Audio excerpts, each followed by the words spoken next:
Peace and love to all. Peace and love to all. Islam to all the Moors worldwide.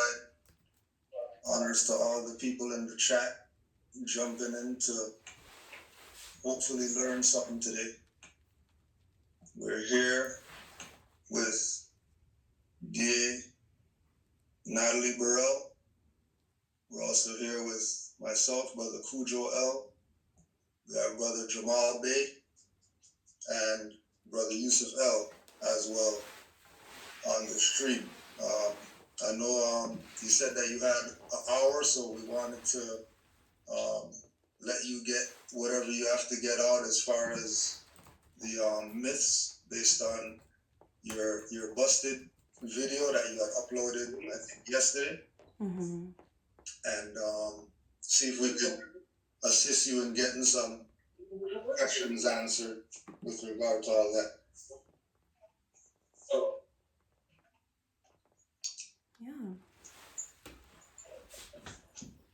So do you want me to go first? Sure. Oh, okay. You're the guest, so sure. Okay, no worries. Okay, so first of all, I see in your title you have me as district attorney. I'm not a district attorney. Oh, defense attorney. Yeah. That was my fault. That's no worries. I'm just letting you know. That's what I thought when you sent me the message, what you had meant by that. So, you said that you wanted to debunk my video or debunk the points that I made in my video. So I guess I should really give you the opportunity to because I didn't really have any questions for you. I just, whatever issues that you thought that you had. Well, the reason why was because the individual who you had on the line that you were debunking, we don't think that individual is qualified. So we're not even going with there. Obviously, because of him, you had some issues.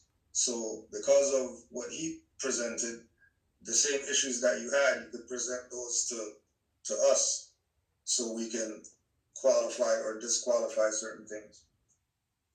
That's an interesting approach, but I'm the guest in your house, but so okay. Because usually what we would do, because the whole point is that we were just going to play the video and debunk everything, but you said you wanted to be on here to do it live, so yeah, which is why we're doing it this way. Okay, yeah, sure, up to you. So the video that I was responding to was something that the young man had put up himself on his own YouTube channel, where he was giving pointers that were not legal advice, but he was giving what he said were Supreme Court cases. Not all of them were, but some of them were Supreme Court cases on the issue of certain rights that he held out to be inalienable rights or rights that were not privileges, and basically arguing that those cases proved his point, in particular with the right to travel and the privilege to drive. And so I looked at the cases that he talked about, and the cases did not talk about the rights that he was referring to, which was the right to travel, and did not apply to what he was talking about. And so I found cases that were talking about what he was talking about, and all of them unanimously said that there is a right to travel, but there is no fundamental right to drive. So that's it. Basically, that was the point of the video. Okay, no. When you say right to travel, you do understand that is a right that comes with the liberties that everybody has a right to. Sure. It's not a separate thing that he's talking about. When he says right to travel, he's speaking about a right that everybody who's a national of this land or who's Aboriginal or indigenous to this land has a right to do.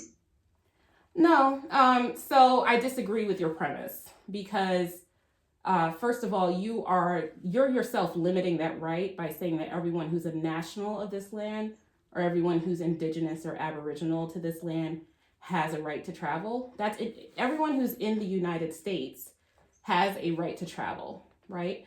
And you don't have to be a national to the land or indigenous. As long as you're present in the country, you are subject to the country's laws. As far as the right to travel is concerned, your right to travel, although it's a right that's given to you, is always subject to limitations.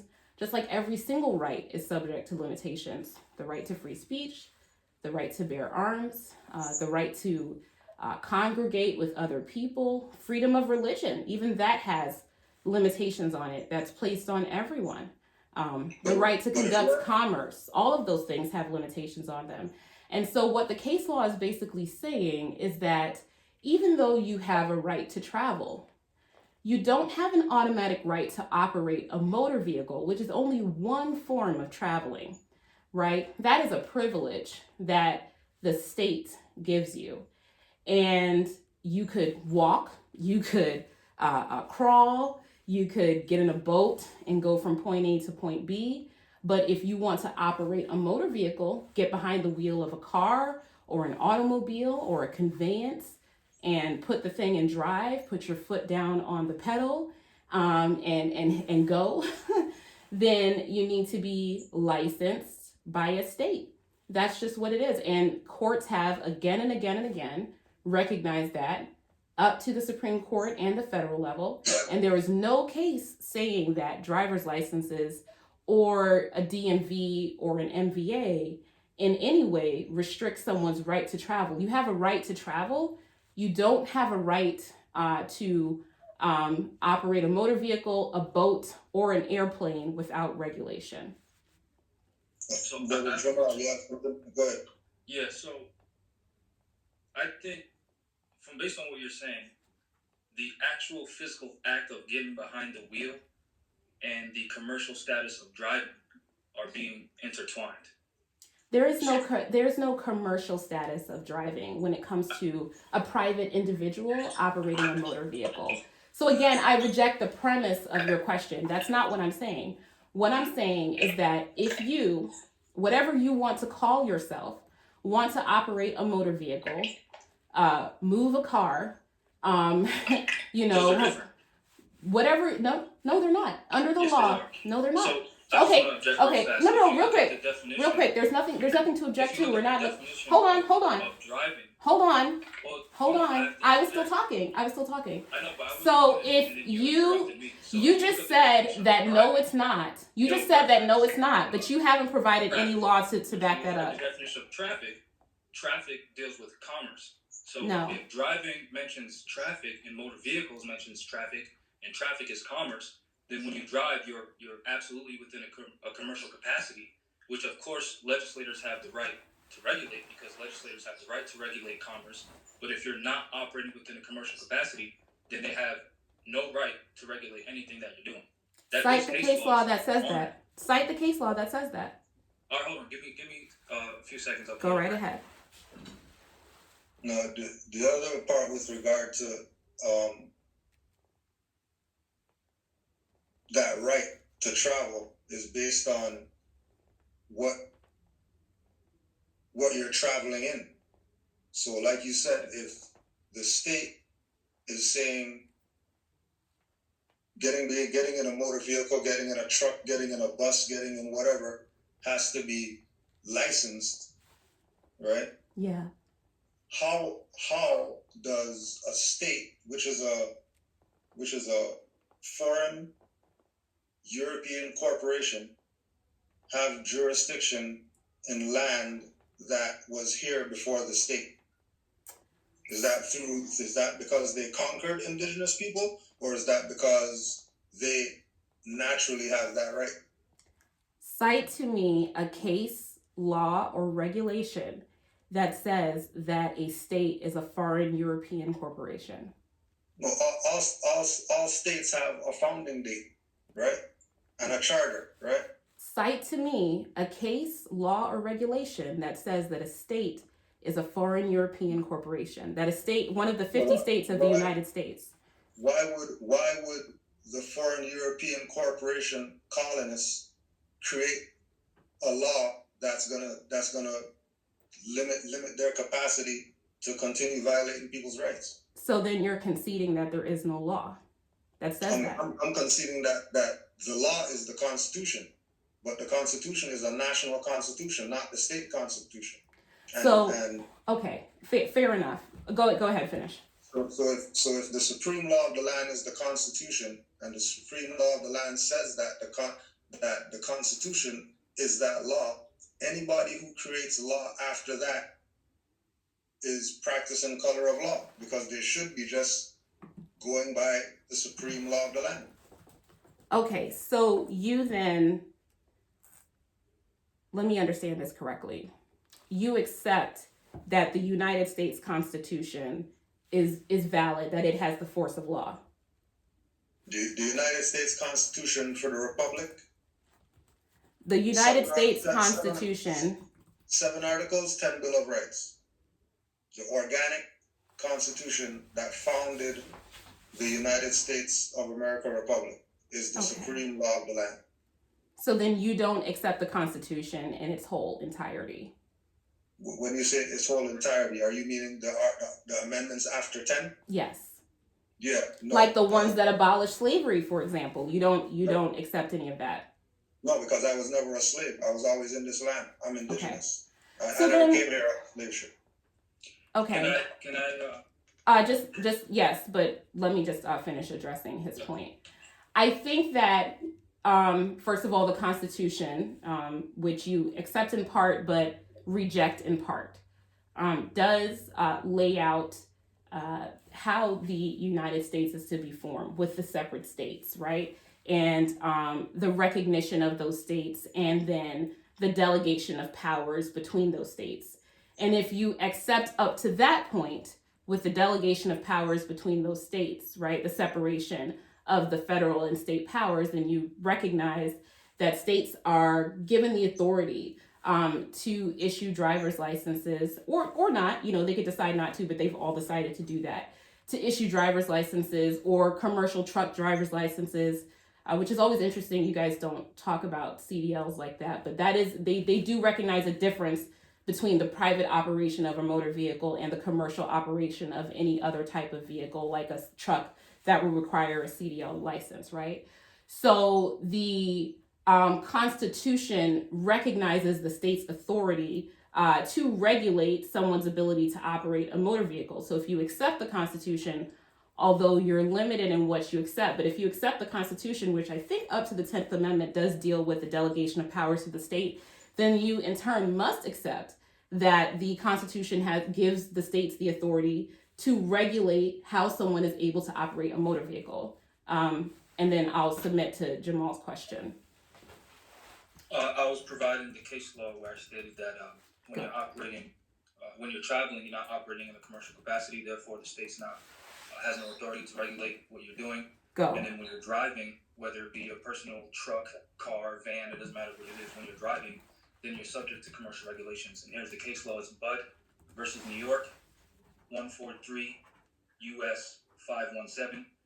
It states, when therefore one devotes his property to a use in which the public have an interest, which would be commerce, he in effect grants the public, which would be the state, an interest in that use and must submit to be controlled by the public, which would be the state, for the common good, which means he submits to commercial regulations to the extent of the interest that he has thus created. So if I get in my car and I advertise that I'm a taxi, then I have to conduct myself a certain way and I have to be regulated by, the rules of commerce. But if I just go in my car and I go to the store, then no one can regulate me. And in referencing Black's Law Dictionary 4th edition, it states that a driver is one employed. So again, that's the status is employed. So whether you be self-employed or working for someone else, a driver is subject to commercial capacity. When you read the definition of traveler, it mentions nothing about commerce. So you understand that Black's Law Dictionary doesn't have the force of law, right? It's just a dictionary. What do you mean by that? It doesn't have the force of law. So, for example, if you were to enter... Before you go into that, I read Budd versus New York. Yeah, and I'm going to get into Budd versus New York, but I'm just taking you in reverse turn, basically. Okay. And I think that is you conceding that it doesn't have the force of law. It's just a dictionary. Oh, no, I never stated that. So, It provides case law. Budd versus New York, 143 U.S. 517, is an 1893 case. 1893 is when it was decided by the Supreme Court. And let's see here.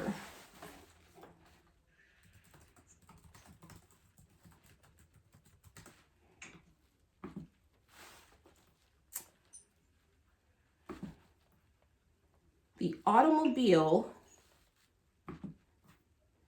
was invented in 1885. So we are citing an 1893 case to do with the right to drive. But the word, right to travel. the right to travel? Okay. Because there's So, no rights to drive. Driving is a privilege, right? right. So, but okay. So what is your definition of traveling by way of automobile? What do you call that? Traveling is not within a commercial capacity. So that's going from point A to point B without being for hire, without subjecting yourself to the public, with of course respect for safety concerns, like not operating your motor vehicle or whatever you want to call it, with negligence, not going on the sidewalk, and of course yielding to all precautionary measures such as stop signs and things like that. So that's not for hire. That's not subject to commerce.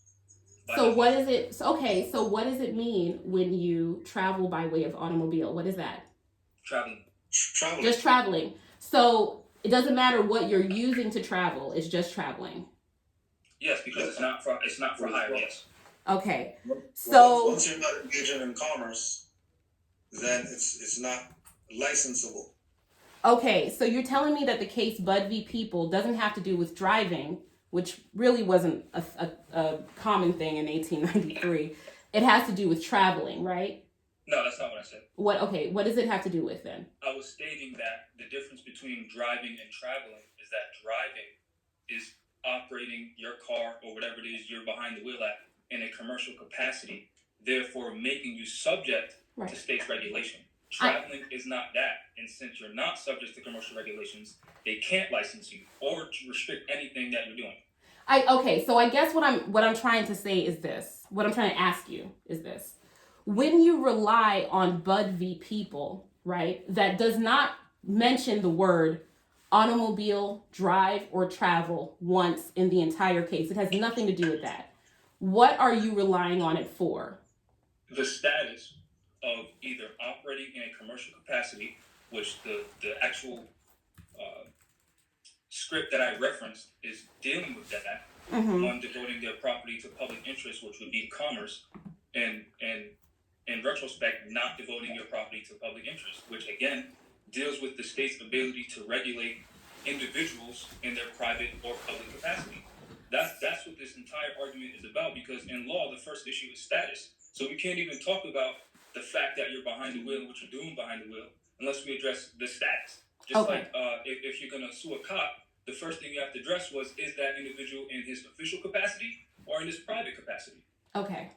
So I think what you're asking for courts to do, because I'm going to assume that you're going to make this argument, or someone would, not necessarily you, I wouldn't assume that someone would eventually make this argument in court. What you're asking for the courts to do is to bypass hundreds of years of jurisprudence, which says that operating a motor vehicle, no matter in which capacity that you're operating it, whether it's commercial or not, you have to have a license in order to do that. And go all the way back to 1892 to a case that has nothing to do with traveling, nothing to do with automobiles. It doesn't even have anything to do with horse and buggies. It has nothing to do with what you're talking about. In order for them to find that as long as you're not in a commercial capacity, that the states cannot regulate it. And time again, the courts have said that you're wrong. Why do you disregard all the cases that have come out since then? For example, because I let you get a case, so if you'll just let me get a case. For example,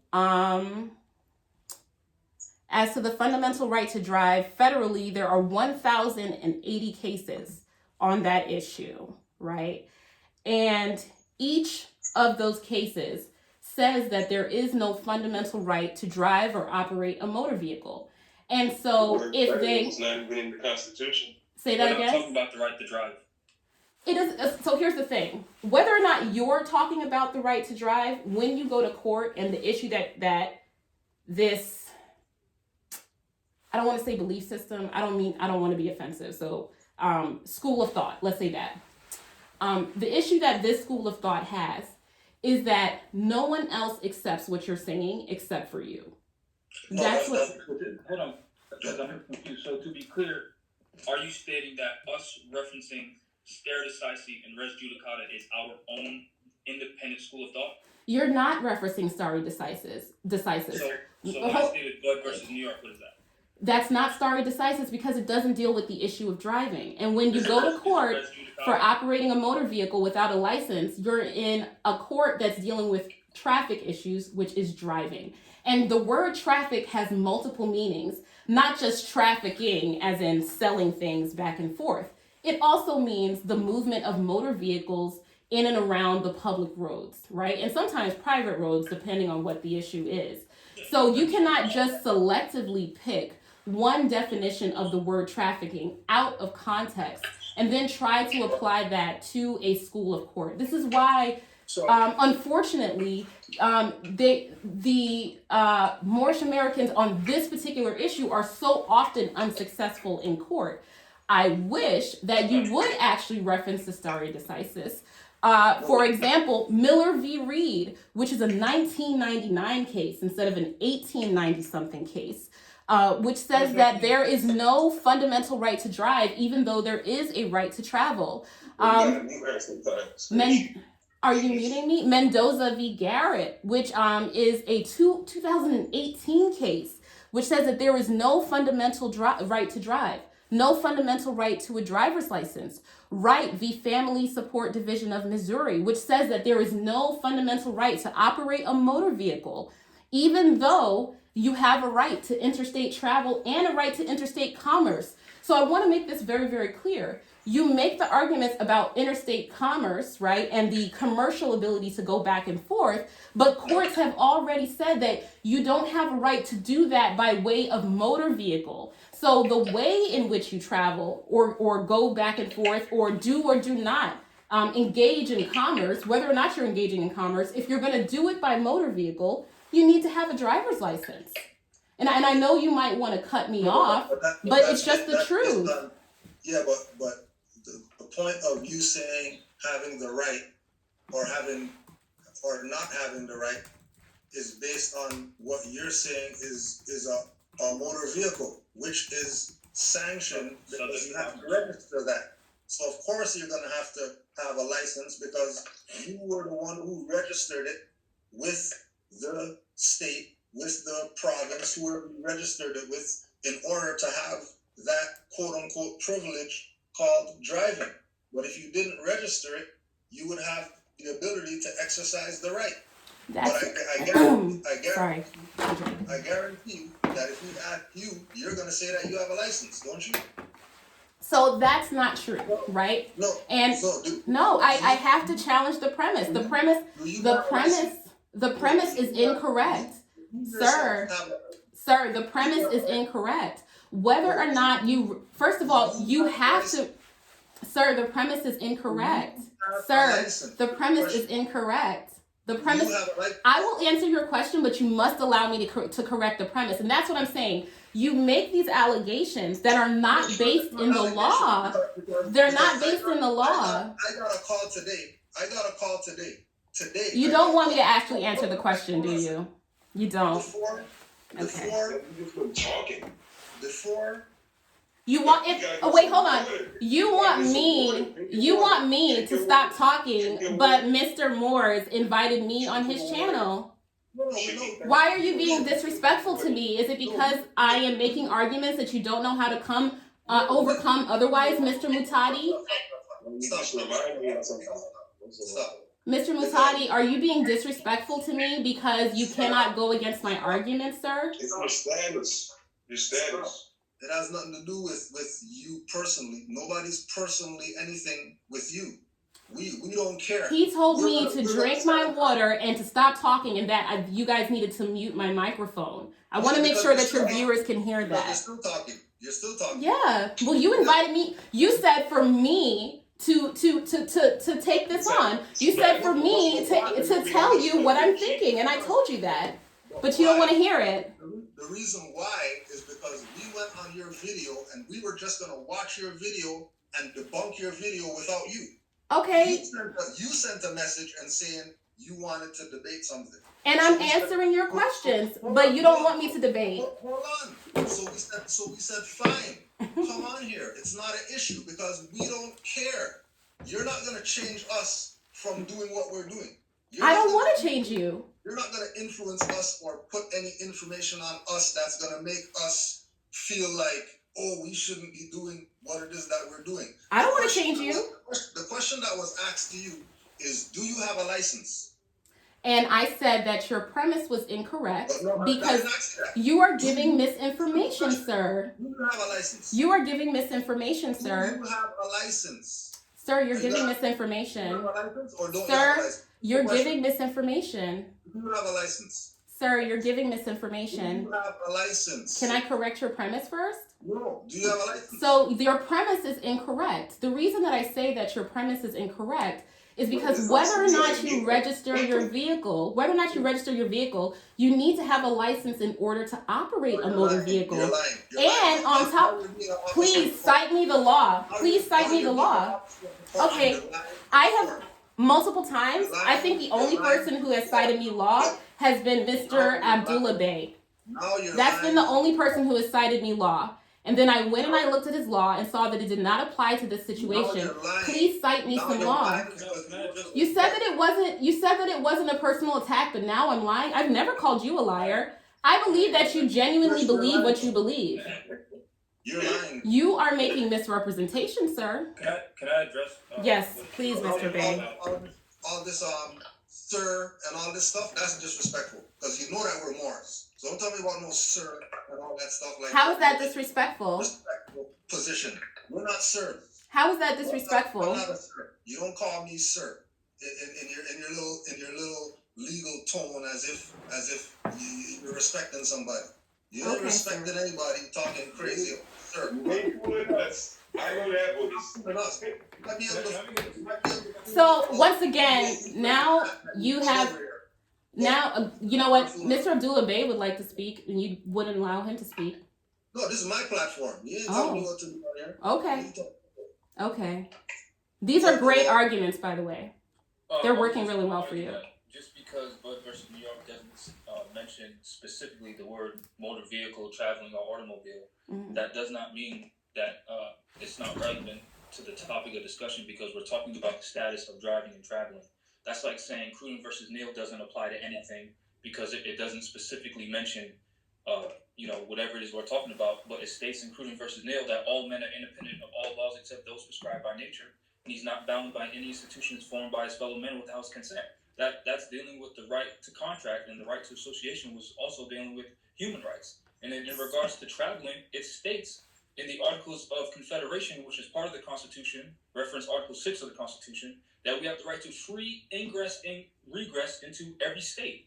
So the fact that they're saying we need permission, which a driver's license is permission by definition, that violates our free right to ingress and regress into every other state. The reason why they have tolls and driver's license and things like that is only for the regulation of commerce, which is traffic. And here I showed in Black's Law Dictionary, 4th edition, signed by the retired Chief Justice of the Rhode Island Superior Court, that traffic is commerce and trade, and every other subsequent definition deals with goods, trade, commerce, and business, and has nothing to do with people driving in their private capacity. So to state that Bud versus New York is irrelevant is frivolous. It has no standing just because it doesn't mention the word motor vehicle or traveling.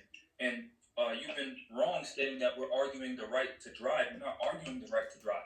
We're arguing the right to travel. It doesn't matter how you're traveling. In this case law is referencing that as well, because government only has power because the people gave it to them. In this case law stating that governments, courts can't go beyond the powers delegated to them, which is why the 10th Amendment exists, stating that all rights, I'm paraphrasing, stating that anything that's not stated in the Constitution doesn't deprive the people of that right. It goes either to the people or to the state. And when you read the definition of state in the law book, the state is the people. Okay. So governments don't have power over the people. Governments have prescribed delegated authority given to them by things like municipal charters, constitutions, and things like that. And that's it. And they can't go beyond that authority. And to act as if they're not is completely disregarding the foundation of the entire document that we're talking about. It's criminal. Okay, That's what it is. can I respond to what you said? Okay, so I'll take what you said in turn. First of all, I was reading some of your comment section here, and they said that I was dodging the question. I have a driver's license. There's nothing to dodge there. I was just pointing out that your premise was incorrect.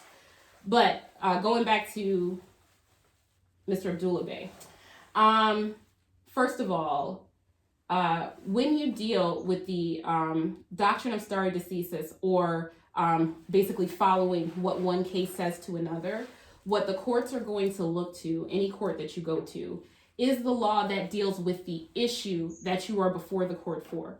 Even if you want to define driving as something separate than, traveling, and say that, the issue of driver's licenses don't apply to this, or whatever the case may be, the courts don't agree with you, and they have not agreed with you, and they've addressed your issue, please let me finish, over and over and over again. And in each and every single one of these cases, and I said it's been over 1,000 cases or some odd, they have said that if you want to operate a motor vehicle, you have to have a driver's license to do so, and that the states are given the authority to enforce that you need to have a driver's license, registration, and insurance. That has been said in case after case after case. You cite to Black's Law Dictionary, however, the edition that you're citing to is very, very out of date.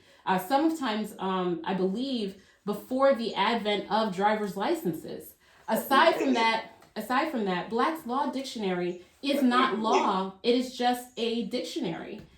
That's all it is. It has no force of law. There is not a court today that uses anything. First of all, Black's Law Dictionary it's not really in vogue. And then secondly, there's not a court of law today that you can walk into if you're charged with any type of an offense that will use Black's Law Dictionary and say, well, because Black's Law Dictionary says this is how we're going to do it. And then finally, I would challenge your argument that basically the state does not have power over people.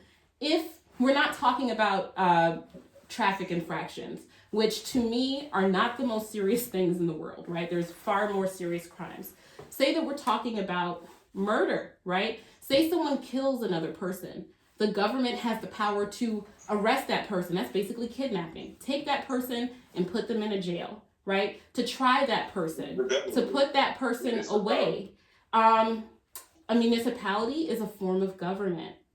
Put that person away. Try them by a jury, sentence them. In some states, execute them, take their lives away. That's at the most extreme end of things.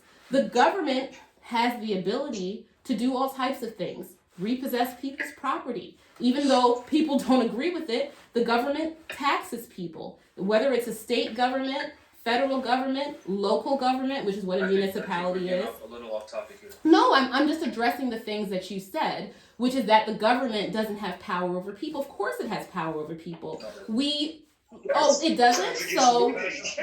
So when someone molests a child, the government doesn't have the authority or the power to put that person in prison? Can I ask a question? You're talking about the status of a crime. That's different. You're mixing people in their private capacity, and then when that person commits a crime, which now you're talking about a different status because you're injuring the public. Yes, government has power to regulate that. Yes, that our argument is not that. If you so then the government has power over people. You're liable to be sued and be brought to court. But if you do not commit a crime, and there's no civil infraction, there's no injured party, then the government has no jurisdiction to even talk to you unless you talk to them. So the traffic articles of every state are under the criminal articles. They are considered crimes because the penalties that come with them can put people in jail. Okay, can we concede that at least? That whether or not the government, can I please just finish this point, please? Whether or not the government is right or wrong, and whether or not you agree or disagree with the government exercising this power, right? The government can, when someone drives without a license, put a person in jail. And they do that, right? They do that? I'm sorry, say that again? Are you saying that that's right? Somebody doesn't have a license, so they throw somebody in jail, that they're right for that? Personally, right, versus professionally. I don't like the idea of jailing somebody for driving without a license because I think that mostly it's a poverty crime, right? I don't like the idea. There are statistics on that. So many people that don't have the same belief system as you are driving around without a license, not because they don't believe that they don't have to have one, but just because they can't afford to get their license renewed. Say it got suspended, or their state requires driver's ed, for example. And so they can't afford to go to driver's ed. Or their license was suspended because of child support. And the reason they have back child support is because they lost their job. But now they can't find a job because their license is suspended and they can't go from point A to point B. Do I believe that those people should go to jail? Absolutely not. I don't like it. But the state has the authority to do it. There are lots of laws that I don't agree with, but the state has the authority to do it. That's all I'm trying to say. Okay, so if that's the case, then why would you give that answer in your personal capacity, but not in your professional capacity, when your professional capacity is to defend people who get violated? Well, when I defend people who get violated, I'm trying to keep them out of jail. That's what I'm doing. But unfortunately, in a professional capacity, I have to completely understand the law and all of its authority in order to protect my clients. And the law that you're understanding, is the law that you're understanding the supreme law of the land, or is the law that you're understanding the statutes, ordinances, and acts created by the states? I think that those are both the same thing. There's not a separation. You and I are going to have to disagree with that, and disagree on that.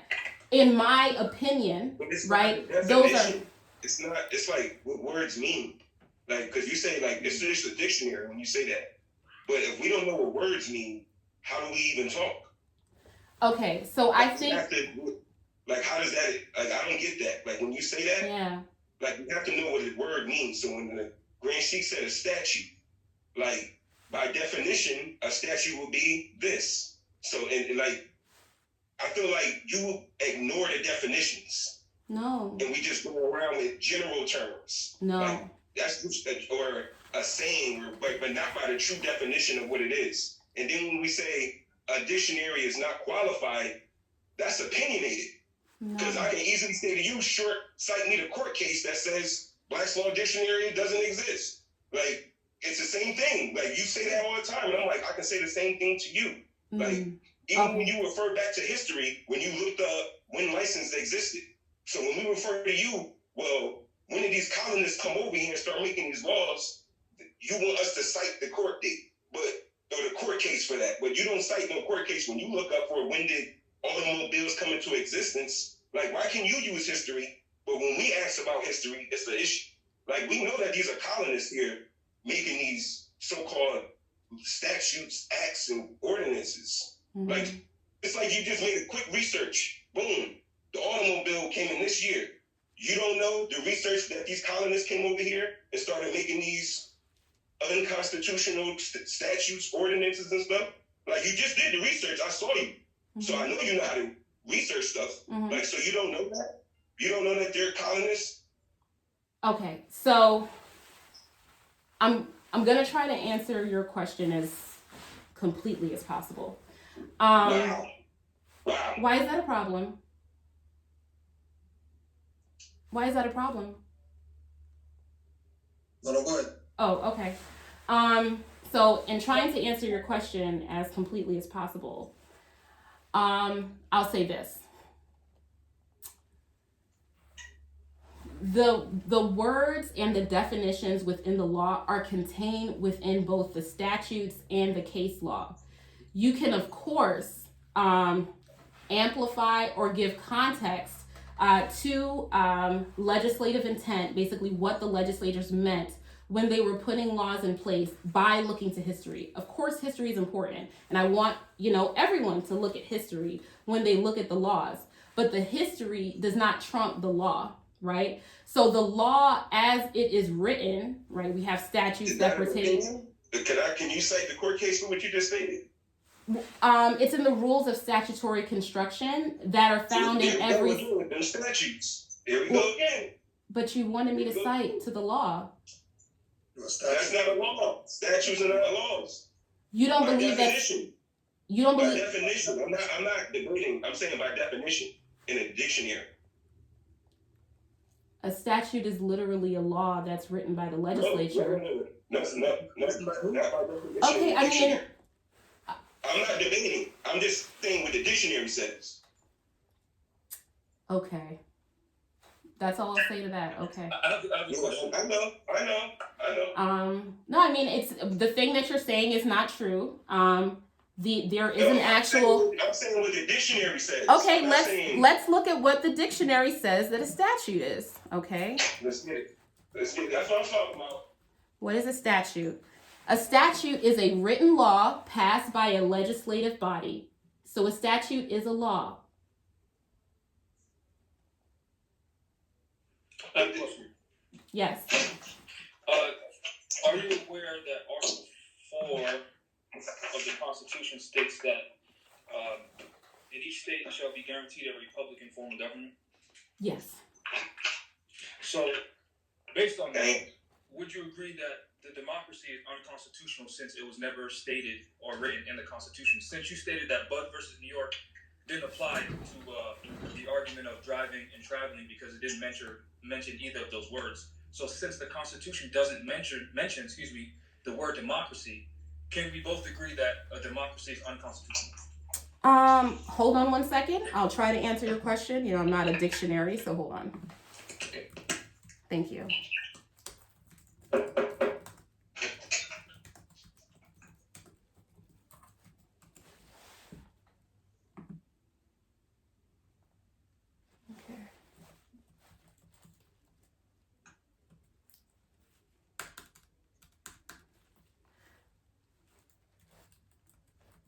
Okay.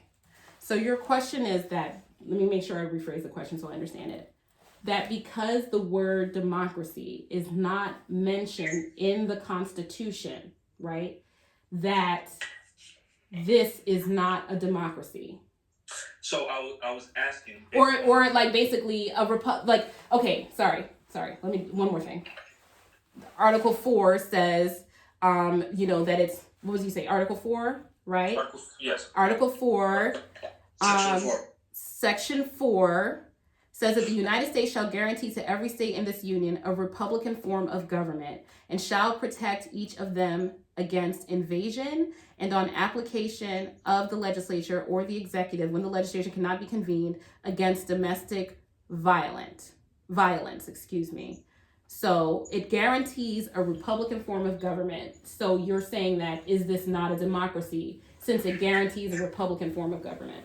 So, yes, but I was using your earlier argument against Bud versus New York because when I referenced that, you stated since it didn't mention driving, traveling, or motor vehicle, that I couldn't use that in my argument. Right. So now, since the Constitution, based on your opinion and your beliefs and your ideals, sure. Since the Constitution does not state a democratic form of government or a duploy system, is it not true that the democracy is unconstitutional? No, I would say that that's not true, and that what you're doing is conflating two different issues, although it's a creative argument. Okay, so hold on now, right? I'm referencing, this is the Daily Register. This is Wednesday, July 6th, 1864 from the Library of Congress, so you can go to loc.gov. In the newspaper at the time, it stated that Congress adjourned sine die, which means without day, which means they're no longer going to meet again as Congress of the Republic. It stated that a terrible plot was discovered. It is stated on very good authority in Washington City that Mr. Stewart has prepared a grand coup to demolish the Democratic Party and re-elect Mr. Lincoln because the Democratic Party was trying to overthrow the Union in 1861, which is why Civil War broke out in 1862. Yeah. He has invented a splendid plot, which is to be exposed, of course, in due time, going to show that the Democratic Party are involved in a vast conspiracy to smash things generally. It is said that 1,000 pages of evidence going to prove the existence of this terrible conspiracy has been submitted to Mr. Lincoln, and that a well-known general, once respected, has lent his name to it's hard to read, an issue of nonsensical slander upon members of the Democratic Party.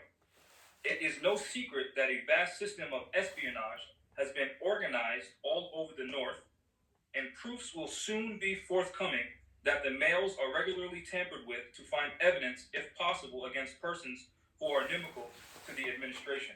So it's clearly stated that the Democratic Party is the issue here at that time. This is 1864. Sure. And since the Constitution makes no reference to a democracy, and since the democracy was involved in a coup, as it just said, which would be treason against the United States, this is evidence that the Democratic Party is treasonous and unconstitutional. So how can you state that I'm mixing arguments when the history proves that the democracy is unconstitutional?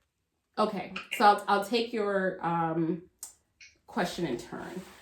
As far as you're conflating issues, right? The Democratic Party and the democracy are two separate things, right? The Democratic Party is just a party in a political party, right? There's a Green Party. There's all these. In the duplex system, that's unconstitutional. Yes.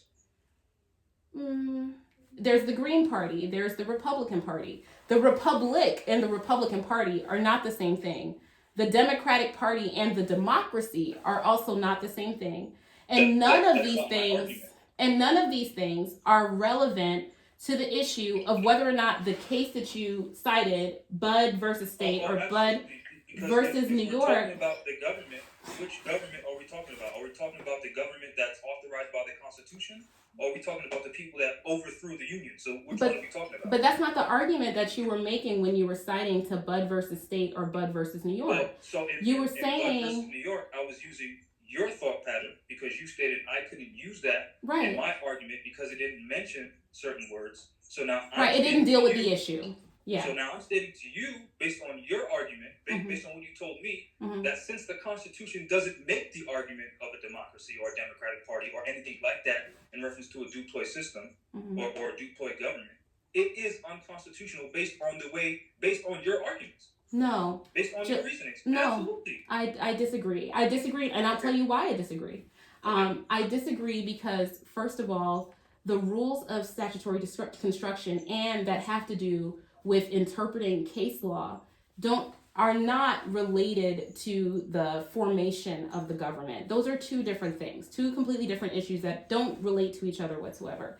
Now, as far as the formation of the government is concerned, there is no party which is mentioned in the Constitution. That doesn't mean that all of these other parties, like the Democratic Socialist Party, the Socialist Party, the Communist Party, there is still a Communist Party in the United States, surprisingly, right? None of those parties, the independents, are mentioned in the Constitution. It doesn't make them per se unconstitutional because the Constitution does not basically form political parties. Those political parties are they form of their own and they have their own rules and they're allowed to operate, and really the government can't get involved in how those parties basically form and operate because it's like a free speech thing, right? Now as far as that's not my argument isn't about free speech. My argument is about democracy. No, I know, and I get that your argument I appreciate your argument because, like I said, it is creative, but it is incorrect as far as evaluating whether or not Bud versus New York applies to the issue of the right to travel, because Bud versus New York does not deal with the right to travel. So when you want to cite, here's the thing. You guys can do whatever you want to do. I want to make it very, very clear. I'm not trying to change anyone's mind. I'm just saying that this is what it is when anyone, no matter who they are, goes to court. If you want to cite to a case, all you have to do is just find a case that deals with your issue. If the issue is about driving a car, right, about traffic court, then you have to get a case that deals with traffic court, that deals with that issue. So using that, what you're saying. Yeah. Since the Constitution doesn't deal with the issue of democracy or Democratic Party, right? Forget the party argument, because that's not even right. Because when you say Democratic Party, that doesn't have anything to do with democracy. Those are two different things. Proof alone that democracy is unconstitutional, based on exactly what you just said. No, because this is not what I'm saying. I am not saying that because Bud versus New York doesn't mention driving or traffic or the right to travel or the right to drive, that the right to travel does not exist just because that case doesn't deal with it. Just because, hold on, let me finish my thought. I didn't say you said that. I'm giving you an analogy. Just because the Constitution does not say Democratic Party does not mean that Democratic parties are not constitutional. It doesn't mean that democracy is unconstitutional, right? None of that. Can you please define unconstitutional? Because I think yes. Some confusion. Yes. Okay. Just because something's not mentioned in the Constitution doesn't mean that it's unconstitutional. Here is what unconstitutional means. It means that it either violates one of the protected rights that are enumerated in the Constitution, or the right to privacy, which isn't really enumerated, but is recognized by interpretation of the Constitution by the Supreme Court, or violates one of the amendments in the Constitution, or if there is a law that is put down by the Constitution, like the impeachment law, for example, that the impeachment procedure, and doesn't follow along with that law, then that is in violation of the Constitution. So it's basically. And what about delegated powers? Wouldn't the executive branch exercising judicial powers be unconstitutional? The executive branch is given the right to, so like the executive branches of every single state, for example, they are given the right to form administrative bodies, right? And within those administrative bodies, they can come up under the Constitution. They can form their own quasi-review system that is review system that is quasi-judicial in nature, meaning that that executive branch of government has the right.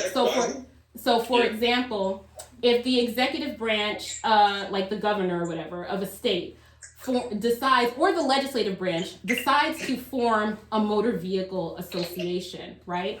And in forming that motor vehicle association DMV, they then put a hearing body in place. They're allowed to do that as long as there is judicial review over the decisions of that administrative body. Just like the FDA, like there can be hearings for whether or not you violate the rules of the Food and Drug Administration, but they cannot extend their powers to do things like lock someone up for violating the Food and Drug Administration. So when something is done under the DMV or MVA, like an administrative hearing, none of those can put a person in jail. They can only revoke your right to drive, revoke your registration. But if you want to put somebody in jail or fine them, then that does have to go through the judicial branch of government. That does have to be in the traffic article or the criminal article. So yeah, there is a difference. You're talking about status now. You're talking about the extent of those administrative hearings. I'm not necessarily talking about status. What I'm talking about is the delegation of powers, which is what your question originally was. Yeah. And go ahead. So since they're not delegated the powers of the judicial branch, and without judicial overview, they wouldn't have the status or standing to exercise the powers of the judicial branch. Which means if they go beyond that, it would be unconstitutional. I think we're agreeing here. Yeah, I do think that we agree on that. And I'm saying that they don't, right? Because so traffic issues that could possibly put you in jail, those go to criminal court, traffic court. That's under the judicial branch. And then traffic issues that just have to deal with the state's delegation of authority to hand out licenses that can only revoke your license or revoke your vehicle registration or something like that, or say that you can't drive this car because of emissions issues. Those can go to an administrative body because the stakes are different, right? What can happen to the person is different because they're just promulgating their own rules for that administrative body, and then they have usually a hearing examiner or something like that hears those issues. Yes. So since there was no hearing on whether a democracy is constitutional or not, we, based on this agreed context, we basically can't say it is. We can't say that democracy is constitutional. We can't say that democracy because there's been no hearings on it. There's been no rationale on it. There's been no decisions on it. It's just a word that we throw around because of school. Tell me what you mean by let me back this up, and then I'll ask you the question. Pardon the interjection. Yeah, no problem. I know you were saying you had about an hour. It's 1:56 right now. I got 4 minutes. I'll be brief. Yeah, I'll be brief. So basically, it's this. Once again, although the word democracy is not in the Constitution, concede that. And like I said, the lack of the word does not make democracy unconstitutional. The prescription for how we carry out our democratic republic, which is what we have, is not a full democracy. We don't have one person, one vote. We don't have one person. Hold on. The way in which we exercise the democratic republic, right, which is what we call this type of government that we have here. In that, electors and things like that, and how many people get allocated to their representatives, how many electors you get based on population. All of that is laid out in the Constitution. All of that is so the function. Democratic Republic. Hold on. The function. I'm just saying that's what it's called, right? Just like how you say democracy. Technically, it's not called a democracy. Technically, it's called a democratic republic. Even that term, democratic republic, not in the Constitution. I agree with that. Those are facts, right? I am saying that the way in which we exercise this democratic republic, right, of voting, and then how many votes you have counting towards a certain amount of electors, and then how many electors going towards selecting who the president is, and then how many representatives you get in your state, and the power of your senators, and the separation of powers, and all those type of things of the function of government, those are spelled out in the Constitution. And so if a government or a state or even a private individual in some situations wanted to do something or enact a law which goes against the form of government that we have that is spelled out in the initial articles of the Constitution, then that would be unconstitutional, right? That would be unconstitutional. Not necessarily saying a democracy itself is unconstitutional. I'm just saying that whatever you want to call it, you can call it purple, right? Call it purple. And there is a certain way in which our government is supposed to run, and that is prescribed in the Constitution. And then failure to run the government that way is unconstitutional. So that answers your question.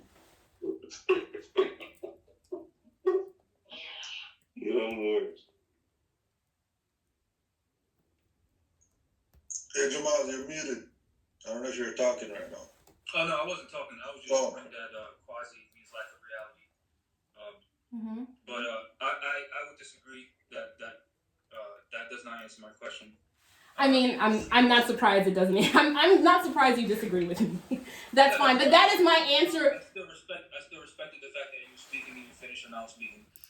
It doesn't answer my question. It doesn't prove that the democracy is constitutional.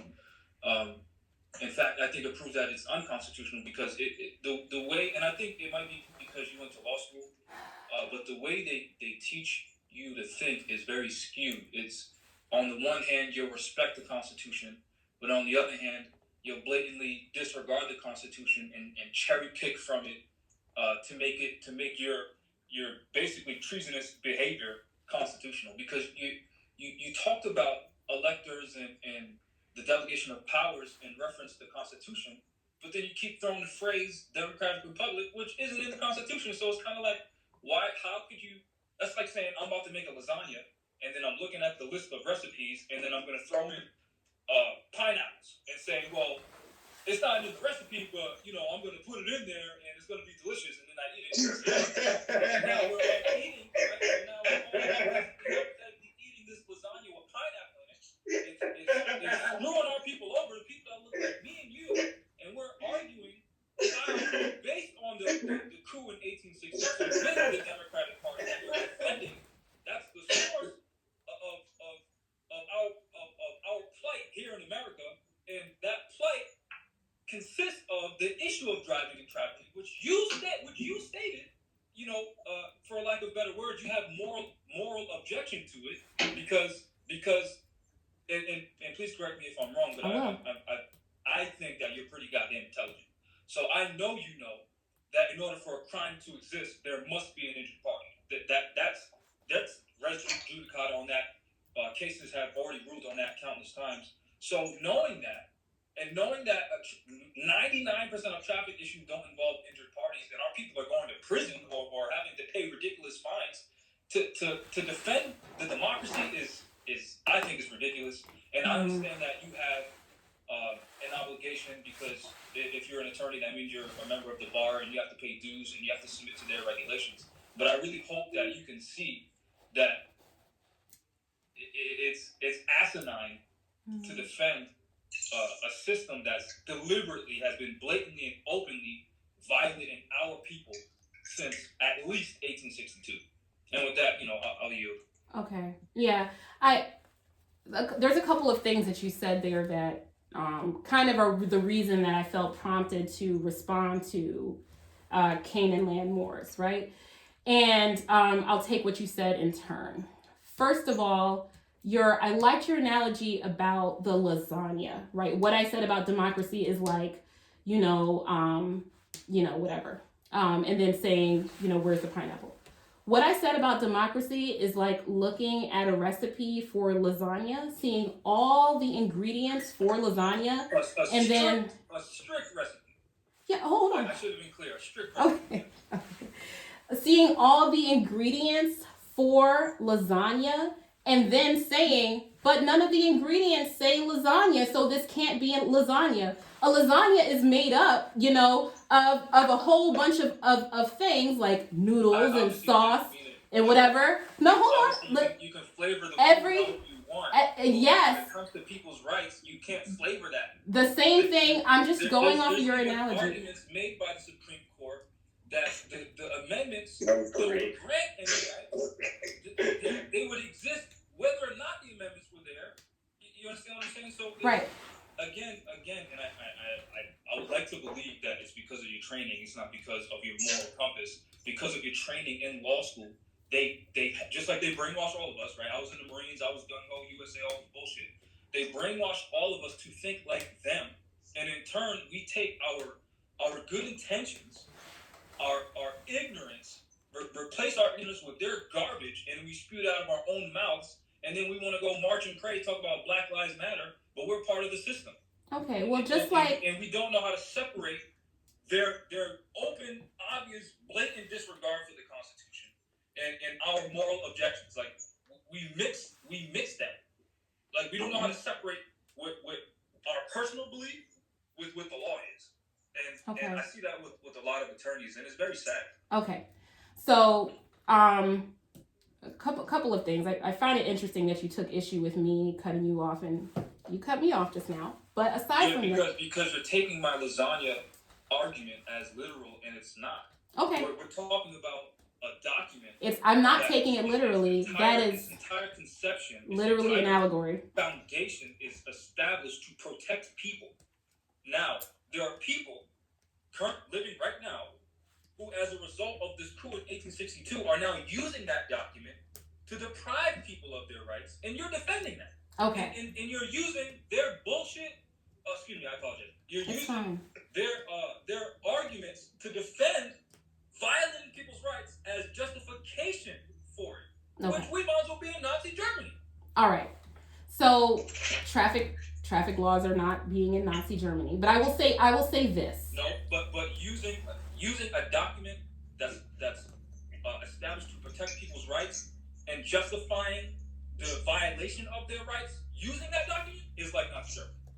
Because when Hitler told us to invite the Jews to the barbecue, it was German law, it was German statute, and just because the German Constitution didn't say we couldn't invite them to barbecues doesn't mean we couldn't put them in gas chambers. Just because the Constitution doesn't say, in order for a crime to exist, there must be an injured party, doesn't mean we can just throw niggers in jail for the prison industrial complex and violate their rights. Like, how do you not see that? All right. So obviously I disagree with you, and I disagree with you for several reasons. Number one, this is the system of justice in this country. For all of the problems that there are with it, and there are many problems with the criminal justice system. I mean, almost, I'd say, at times insurmountable.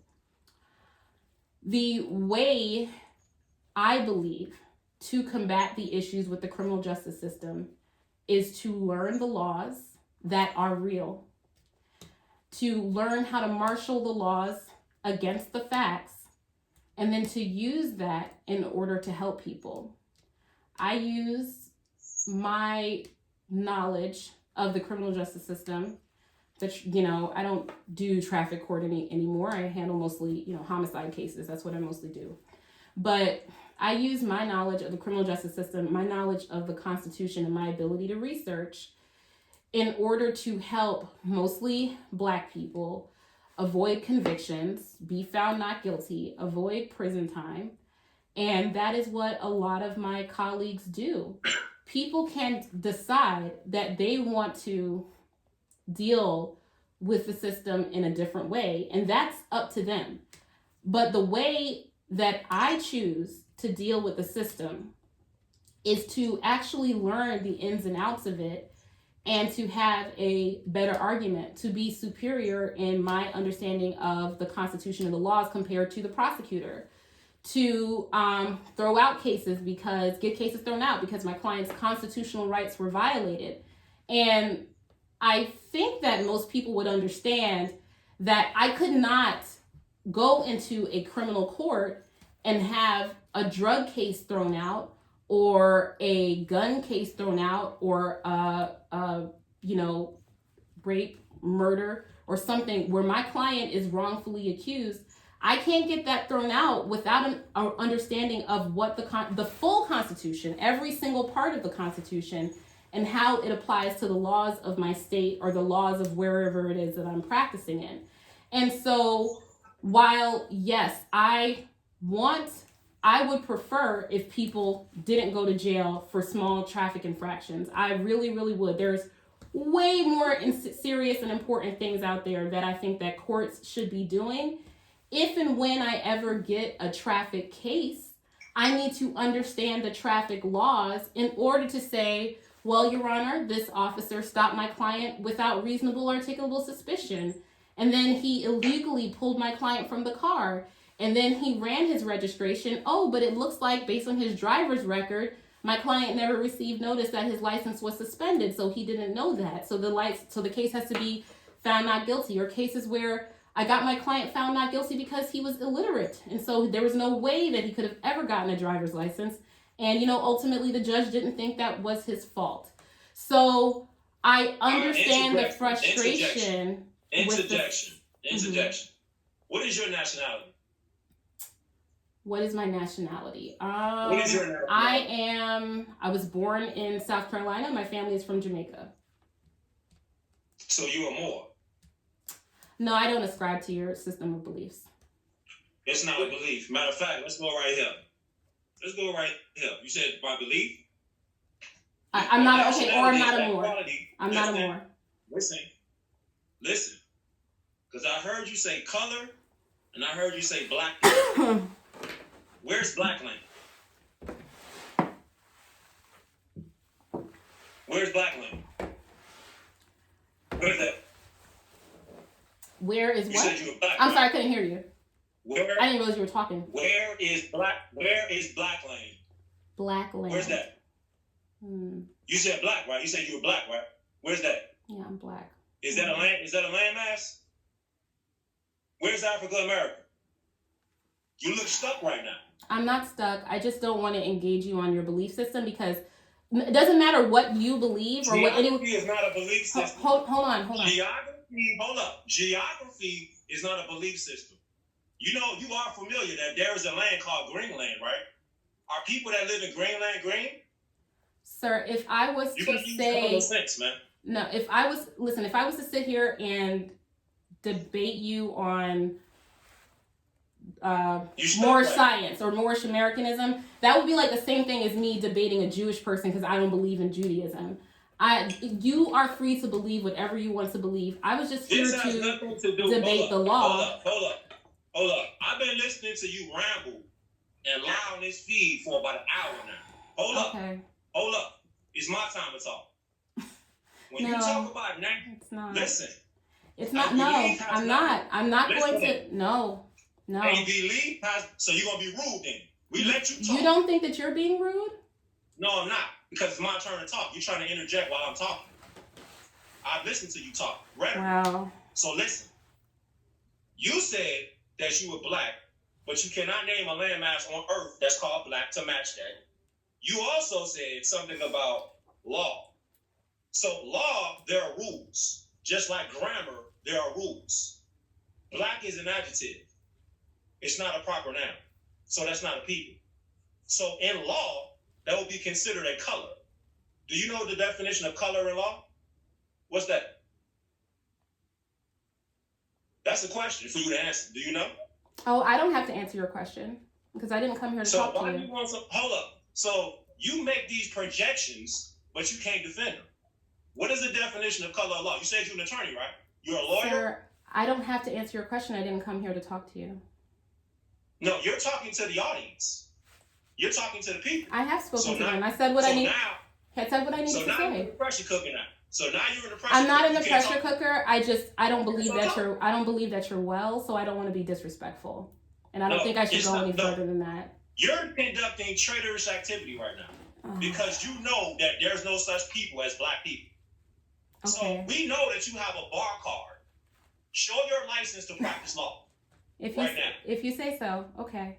Where's your license to practice law? Okay. Do you have one? I told you I'm not going to answer any of your questions because I don't think you're well. You don't have an answer. Okay. That's the thing. All right. You don't have an answer. Okay. You don't have any answers. You have rhetoric and nonsense, and you're conducting traitorous activity. Okay. Because you know everything that you're saying is coming from the Bar Association, not a lawful place. Okay. If you say so. Just so that way we can go in a direction here, because she ain't gonna answer your questions, bro. So just. I know she gonna duck dodge. I'm not duck dodging. I'm literally just not going to speak to you because I don't believe that you're well. She's pleading the fifth, like they should. No, not doing that. I came here to talk about the law, and I did, and I made my points. Can I? You're pleading the fifth. Real fast. You're not a court of law, so I'm not pleading the fifth. So, yeah, I'm a jurist. That's right. No, wait. Okay. I'm a jurist. If you say so. Real quick. Okay. Get it straight. Moorish American and quote unquote Moorish Americanism isn't a belief. If you believe in Article 4, Section 1 of the Constitution, full faith and credit shall be given to the United States. I'm paraphrasing with reference to the public acts and records of every state and union, which will deal with common law and its applicability in every state of the union.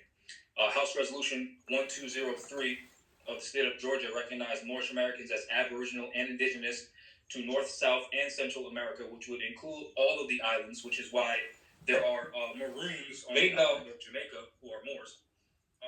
So that resolution recognized Moors as Aboriginal and Indigenous to all of the Americas, as well as House Resolution 0689 from the state of Illinois referenced the same thing, which also both documents honored Prophet Noble Drawley as the Moorish American prophet, stating that we are not African Americans, colored folk, or Negroes.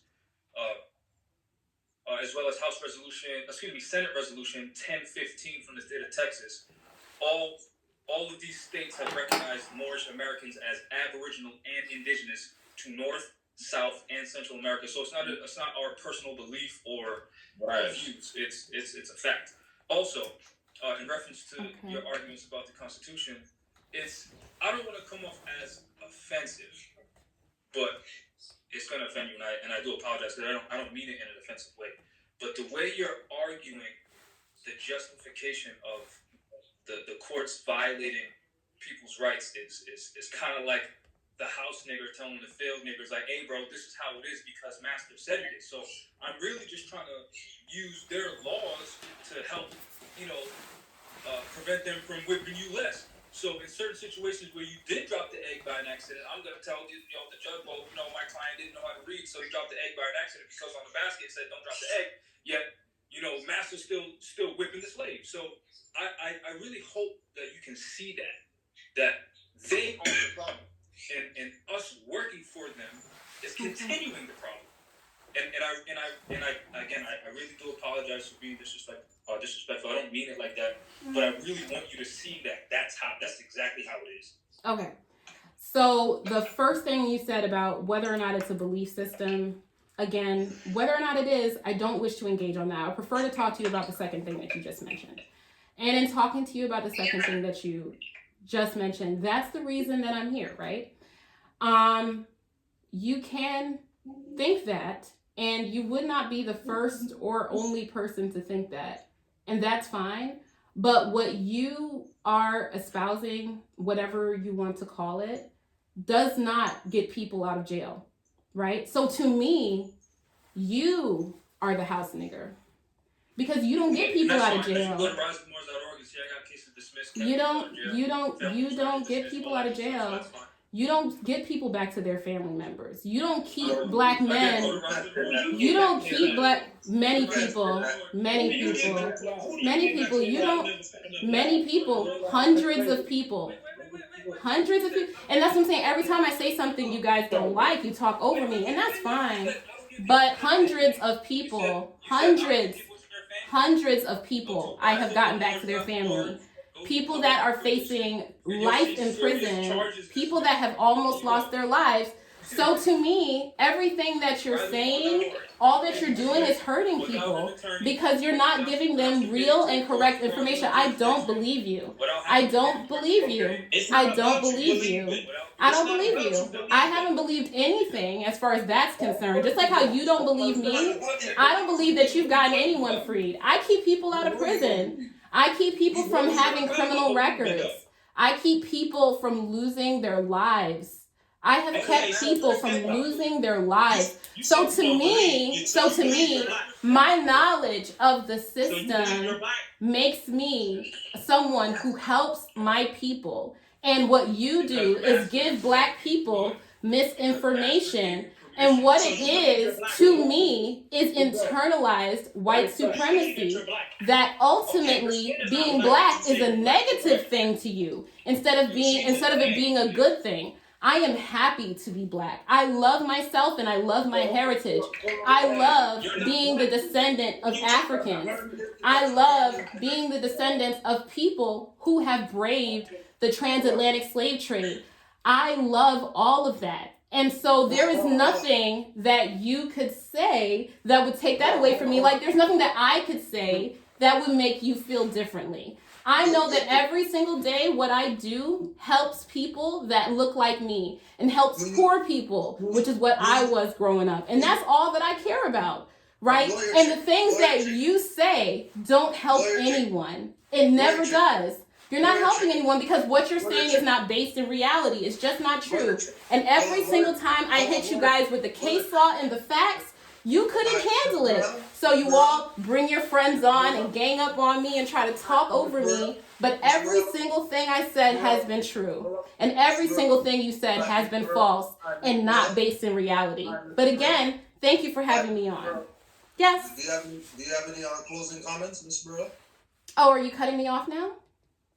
No, well, I mean, obviously... Couldn't take the fire, could you? Here are my closing comments. Thank you for having me on your channel. I do genuinely appreciate it. I actually would love to do this in the future.